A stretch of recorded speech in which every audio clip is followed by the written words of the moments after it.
एक आत्मनियंत्रण का पहला सबक। साधु की चुनौती को स्वीकार करने के बाद राजा सुहेल ने अपने दरबारियों को आदेश दिया कि 3 दिन तक कोई उसे ऐसा समाचार न सुनाए जिससे उसका क्रोध भड़क सके। राजा ने सोचा कि यदि कोई उत्तेजित करने वाली बात नहीं होगी तो उसे क्रोध करने की आवश्यकता ही नहीं पड़ेगी। पहले दिन सब कुछ शांतिपूर्ण रहा। किसी ने राजा को चुनौती नहीं दी और दरबार में सामान्य कार्य होते रहे। राजा सुहेल ने मन ही मन गर्व किया कि वह अपने क्रोध को नियंत्रित कर रहा है। लेकिन ये शांति लंबे समय तक नहीं टिक सकी। दूसरे दिन एक सैनिक ने राजा के बाग में एक दुर्लभ पेड़ की शाखा तोड़ दी। ये पेड़ राजा का प्रिय था और उसने इसे वर्षों तक बड़े प्रेम से संरक्षित किया था। जैसे ही राजा को यह समाचार मिला, उसका चेहरा क्रोध से लाल हो गया। लेकिन वह तुरंत साधु की चुनौती को याद कर शांत हो गया। उसने गहरी सांस ली और कहा, मैं इस पर विचार करूंगा, अभी कुछ नहीं कहूंगा। हालांकि राजा का मन भीतर ही भीतर उथल पुथल मचा रहा। वह बार बार सोच रहा था, उस मूर्ख सैनिक ने मेरी अनुमति के बिना ऐसा कैसे किया। पूरी रात वह बेचैन रहा और सुबह होते ही उसने सैनिक को बुलाकर दंड देने की ठानी। लेकिन जैसे ही वह निर्णय लेने वाला था, साधु दरबार में उपस्थित हो गया। साधु ने मुस्कुराते हुए कहा, राजन, क्या तुम्हारा मन शांत है? राजा ने झिझकते हुए उत्तर दिया, मैंने क्रोध नहीं किया, लेकिन मेरे मन में असंतोष है। साधु ने उत्तर दिया, तो तुमने क्रोध को केवल दबाया है, उसे समाप्त नहीं किया। मन को शांत करना केवल बाहरी नियंत्रण नहीं, बल्कि आंतरिक शुद्धता से होता है। राजा ने ये सुनकर साधु से पूछा, आंतरिक शुद्धता कैसे प्राप्त की जा सकती है? साधु ने कहा, इसके लिए तुम्हें ध्यान और आत्मनिरीक्षण का अभ्यास करना होगा। आओ, मैं तुम्हें एक और उदाहरण देता हूँ। 2. बुद्ध का एक शिष्य और मन की शक्ति। साधु ने राजा को बुद्ध के शिष्य शारिपुत्र की कहानी सुनाई। शारिपुत्र, जो बुद्ध के सबसे बुद्धिमान शिष्यों में से एक थे, एक समय पर क्रोधी और अधीर हुआ करते थे। उन्होंने एक बार बुद्ध से कहा था, भगवान, मेरा मन हर पल विचलित रहता है, मैं इसे शांत नहीं कर पाता। जब कोई मेरा अपमान करता है तो मैं क्रोध से भर जाता हूँ। जब कोई मेरी प्रशंसा करता है तो मैं अहंकार में डूब जाता हूँ। यह मन मुझे बार बार पराजित करता है। बुद्ध ने मुस्कुराते हुए कहा, शारिपुत्र, ये जान लो कि मन पानी की तरह है। जब पानी शांत होता है तो उसमें सब कुछ स्पष्ट दिखाई देता है, लेकिन जब पानी अशांत होता है तो उसमें कुछ भी साफ नहीं दिखता। मन को शांत करने के लिए ध्यान और संयम का अभ्यास करो। शारिपुत्र ने बुद्ध की बातों को आत्मसात कर लिया और ध्यान का अभ्यास शुरू किया। धीरे धीरे उन्होंने पाया कि जब उनका मन शांत होता है तो वह अपने क्रोध और अहंकार पर नियंत्रण पा सकते हैं। 3. राजा की परीक्षा। साधु की कहानी सुनने के बाद राजा ने सोचा कि यदि शारिपुत्र जैसा महान व्यक्ति ध्यान के माध्यम से अपने मन को नियंत्रित कर सकता है तो वह भी ऐसा कर सकता है। साधु ने राजा को ध्यान की एक सरल विधि सिखाई। राजा ने प्रतिदिन ध्यान करना शुरू किया। शुरू में उसका मन इधर उधर भागता था, लेकिन धीरे धीरे उसने अपनी विचारधारा को नियंत्रित करना सीखा। कुछ महीनों के बाद राजा ने पाया कि उसे पहले जैसी छोटी छोटी बातों पर क्रोध नहीं आता था। 4. राजा का धैर्य परीक्षण। धीरे धीरे राजा सुहेल अपने ध्यान के अभ्यास में गहराई तक उतरने लगा। साधु ने उसे हर दिन ध्यान के नए अभ्यास सिखाए, जिसमें वह अपने विचारों को देखने और उन्हें नियंत्रित करने की कला सीख रहा था। लेकिन साधु जानते थे कि राजा का सच्चा परीक्षण तभी होगा जब वह कठिन परिस्थितियों का सामना करेगा। एक दिन साधु ने राजा से कहा, राजन, ध्यान केवल अकेले में नहीं किया जाता, ये संसार की व्यस्तताओं और चुनौतियों में भी तुम्हारी सहायता करता है। अब समय आ गया है कि मैं तुम्हारे धैर्य और मन की शक्ति का परीक्षण करूं। राजा ने कहा, मैं तैयार हूं, बताए मुझे क्या करना होगा।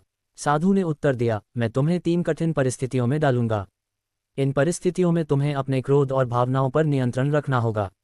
यदि तुम सफल हुए तो तुम्हें सच्चा आत्मनियंत्रण प्राप्त होगा। पहला परीक्षण, अपमान सहने की क्षमता। साधु ने राजा से कहा कि वह एक निर्धन किसान के घर जाए और उसके साथ विनम्रता से बात करे। राजा के लिए यह चुनौती बहुत कठिन थी, क्योंकि वह अपने स्वाभिमान के लिए प्रसिद्ध था। लेकिन वह साधु की आज्ञा मानकर किसान के घर गया। किसान, जो राजा को पहचानता नहीं था, उसकी बातों पर ध्यान नहीं दे रहा था। उसने राजा के साथ बेरुखी से व्यवहार किया और यहाँ तक कि कुछ अपमानजनक शब्द भी कहे। राजा के भीतर का अहंकार और क्रोध जागने लगा, लेकिन उसने गहरी सांस लेकर खुद को शांत किया। उसने सोचा, यदि मैं इस किसान के शब्दों पर क्रोधित हो जाऊं तो यह मेरी कमजोरी होगी। राजा ने किसान को बिना कुछ कहे धन्यवाद दिया और वहां से चला आया।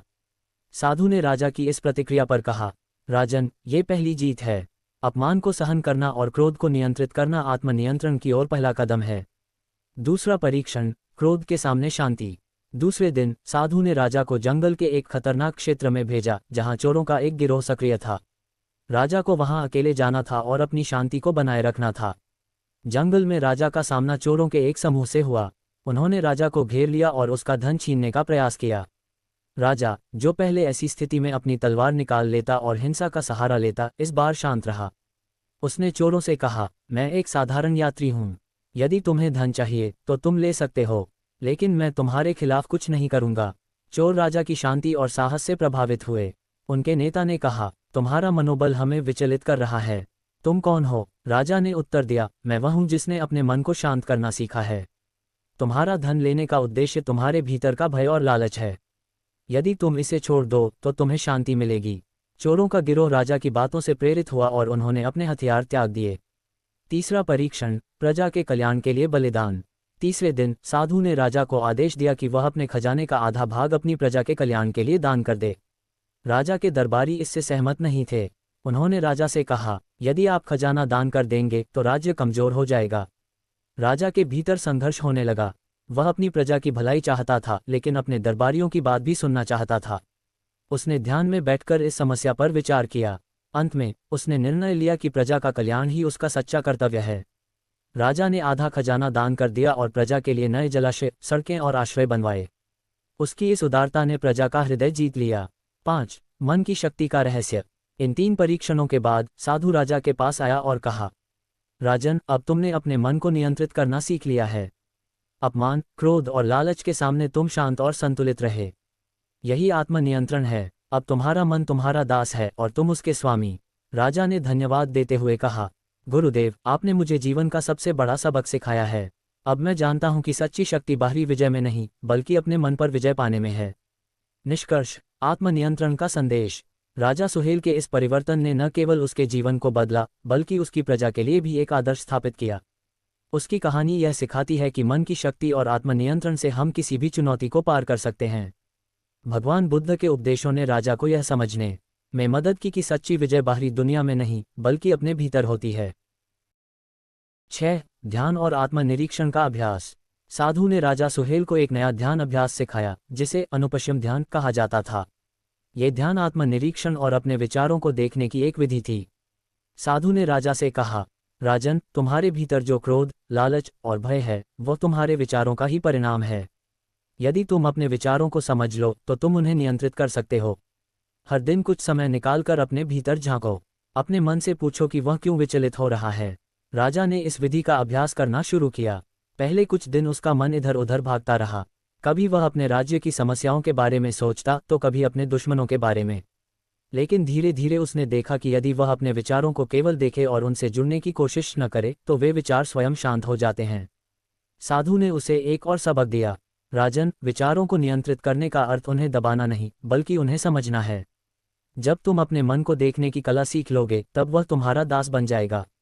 7. प्रजा का दृष्टिकोण बदलना। अब राजा के मन में एक नई चुनौती थी। उसने अपने मन को शांत करना सीखा, लेकिन उसने महसूस किया कि उसकी प्रजा भी अस्थिर मन के कारण संघर्ष कर रही है। लोग छोटी छोटी बातों पर झगड़ते, लालच में दूसरों का अहित करते और भय के कारण असंतोष में जीते। राजा ने अपनी प्रजा को मन की शक्ति का पाठ सिखाने का निश्चय किया। उसने गांव-गांव जाकर लोगों से बातचीत शुरू की।